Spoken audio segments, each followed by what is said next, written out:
샬롬, 이동춘 목사입니다. 오늘도 여러분의 삶이 주님의 평안으로 가득하시길 기원하며 하나님의 말씀을 나누겠습니다. 오늘 주시는 말씀은 요한복음 3장 16절로부터 21절의 말씀입니다. 하나님이 세상을 이처럼 사랑하사 독생자를 주셨으니 이는 그를 믿는 자마다 멸망하지 않고 영생을 얻게 하려 하심이라. 하나님이 그 아들을 세상에 보내신 것은 세상을 심판하려 하심이 아니요 그로 말미암아 세상이 구원을 받게 하려 하심이라.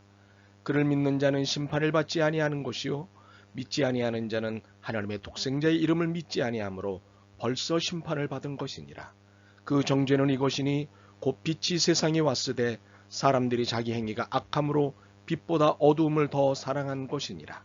악을 행하는 자마다 빛을 미워하여 빛으로 오지 아니하나니 이는 그 행위가 드러날까 함이요 진리를 따르는 자는 빛으로 오나니 이는 그 행위가 하나님 안에서 행한 것임을 나타내려 함이라 하시니라. 아멘. 요한복음 3장 16절로부터 21절 말씀을 본문으로 하나님은 사랑만 하십니다 라는 제목으로 말씀을 나누도록 하겠습니다. 저의 초중고 시절에는 사랑의 매, 즉 회초리라는 것이 있었습니다. 이 매의 용도는 사랑하기 때문이었습니다. 사랑하기 때문에 때렸고 사랑받기 때문에 맞았습니다. 순진했는지 생각이 없었는지 오랜 시간 이러한 매에 동의를 하였습니다. 사랑하기 때문에 회초리를 댄다고 생각했습니다. 그러면서도 마음 한편으로는 이것이 과연 사랑의 회초리일까를 의심하였습니다. 어느 날 과거의 한 단편이 떠올랐고 저의 생각을 바꾸게 되었습니다. 그것은 회초리 대신 저를 안아준 선생님이 떠올랐기 때문입니다. 매는 저를 반항적으로 만들었지만 선생님의 안아줌은 저의 분노를 무장해제시켰던 것입니다. 그 기억 이후 사랑한다면 사랑만 하자라는 생각이 삶의 기초로 자리 잡았습니다. 그리고 오늘 우리가 함께 읽은 본문을 통해 신학적 정리를 하였습니다. 그런데 이러한 정리를 통해 이것이 제 개인의 생각이 아니라 삼위일체 하나님의 말씀이라는 것을 확신하게 되었습니다. 오늘 본문 중 하나인 요한복음 3장 16절은 교회를 다녀본 적이 없는 분들도 알 만큼 유명한 말씀입니다. 하나님이 세상을 이처럼 사랑하사 독생자를 주셨으니 이는 그를 믿는 자마다 멸망하지 않고 영생을 얻게 하려 하심이라. 사실 이 말씀이 유명할 수밖에 없는 이유는 하나님의 사랑에 대한 최고의 정의이자 최후의 정의이기 때문입니다. 성경에는 그 어느 주제보다도 하나님의 사랑에 대한 주제로 가득합니다.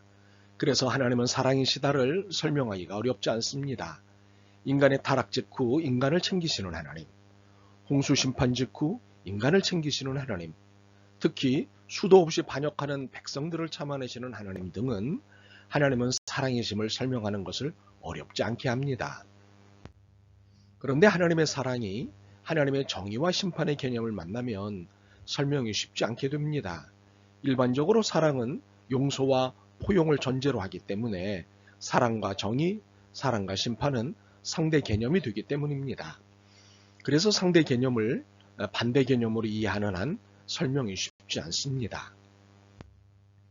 우리에게 반대 개념은 대개 적대적이고 전투적인 의미를 담고 있습니다. 아마 분단이라는 상황이 만들어낸 우리의 슬픔인 것 같습니다. 그러나 상대 개념은 반대가 아닌 연결로서의 보완 개념입니다. 하늘과 땅이 만나서 지구, 우주가 되고 물과 불이 만나 자연이 되고 처음과 나중이 만나 완성이 되는 그런 의미입니다. 그러므로 사랑과 정의, 사랑과 심판은 별개의 개념이거나 적대적 개념이 아니라 상호 보완의 개념입니다. 그렇기에 정의와 심판은 사랑에 속한 개념입니다. 사랑이라는 큰 통 안에서 사랑과 정의, 사랑과 심판이 이야기되는 것입니다. 17절과 18절은 이것을 이해하게 만드는 설명입니다. 하나님이 그 아들을 세상에 보내신 것은 세상을 심판하려 하심이 아니요 그로 말미암아 세상이 구원을 받게 하려 하심이라. 그를 믿는 자는 심판을 받지 아니하는 것이요 믿지 아니하는 자는 하나님의 독생자의 이름을 믿지 아니하므로 벌써 심판을 받은 것이니라. 이 설명은 심판이 없다는 것이 아닙니다.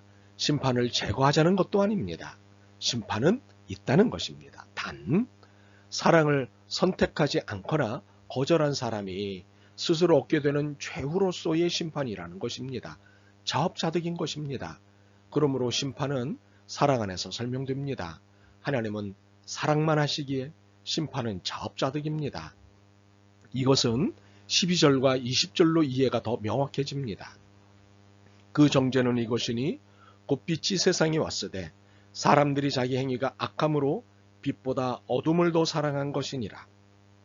악을 행하는 자마다 빛을 미워하여 빛으로 오지 아니하나니 이는 그 행위가 드러날까 하며. 그러므로 문제는 거절한 쪽입니다. 구원의 빛을 거절한 쪽의 문제입니다. 구원의 빛은 사랑입니다. 그러므로 하나님은 사랑만 하십니다. 하나님은 사랑이시기 때문입니다. 결국 우리는 본문 탐구를 통해 하나님은 사랑만 하신다는 사실을 알았습니다. 물론 하나님은 정의를 실현하시고 정의의 최후 방법으로 심판을 행하십니다. 그러나 이 모든 것은 사랑 안에서 일어나는 일일 뿐입니다. 더욱이 이 사랑의 행위는 모두에게 열려 있습니다. 16절입니다. 하나님이 세상을 이처럼 사랑하사 독생자를 주셨으니 이는 그를 믿는 자마다 멸망하지 않고 영생을 얻게 하려 하심이라. 이렇게 모든 사람이 다 하나님의 사랑의 대상입니다. 그럼에도 열린 이 구원의 문으로 들어오지 않는 사람들이 있습니다. 이유가 무엇인가요? 20절과 21절입니다.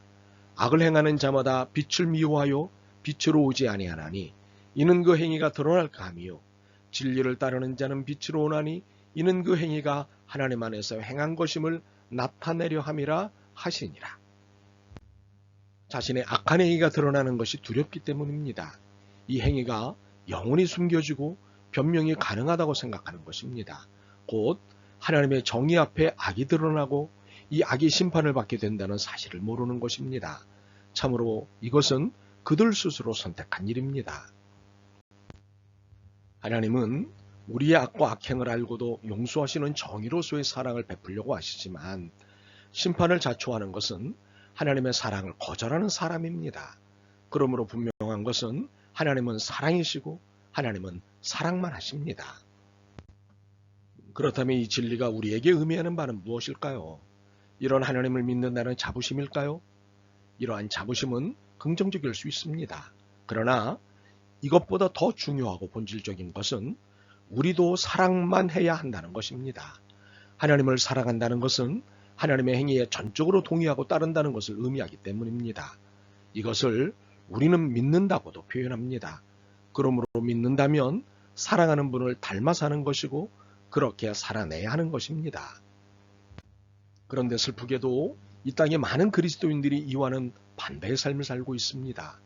예수님의 이름으로 성경을 빌미로 혐오와 차별과 배제를 자랑스럽게 행하고 있습니다. 심지어 이것이 사랑이라고 주장하고 있습니다. 그러나 이것은 결코 사랑이 아닙니다. 죄악입니다. 심판을 자초하는 죄악입니다. 진리의 빛을 거절한 이 죄악의 또 다른 이름은 폭력입니다. 예수님의 이름으로 성경적이라는 말로 행해지는 수많은 폭력이야말로 적그리스도적이고 비성경적입니다. 하나님은 사랑만 하셨습니다. 정의의 이름으로 폭력을 행사하면서 심판을 정의로 둔갑시키는 그런 일을 하지 않으셨습니다. 하나님은 사랑이시기에 사랑만 하십니다. 그러므로 우리의 삶도 사랑이어야 하고 사랑만 해야 합니다. 우리는 오직 타자 안에서만 내가 존재할 수 있기에 사랑하는 것 외에 우리에게 주어진 권한은 없습니다.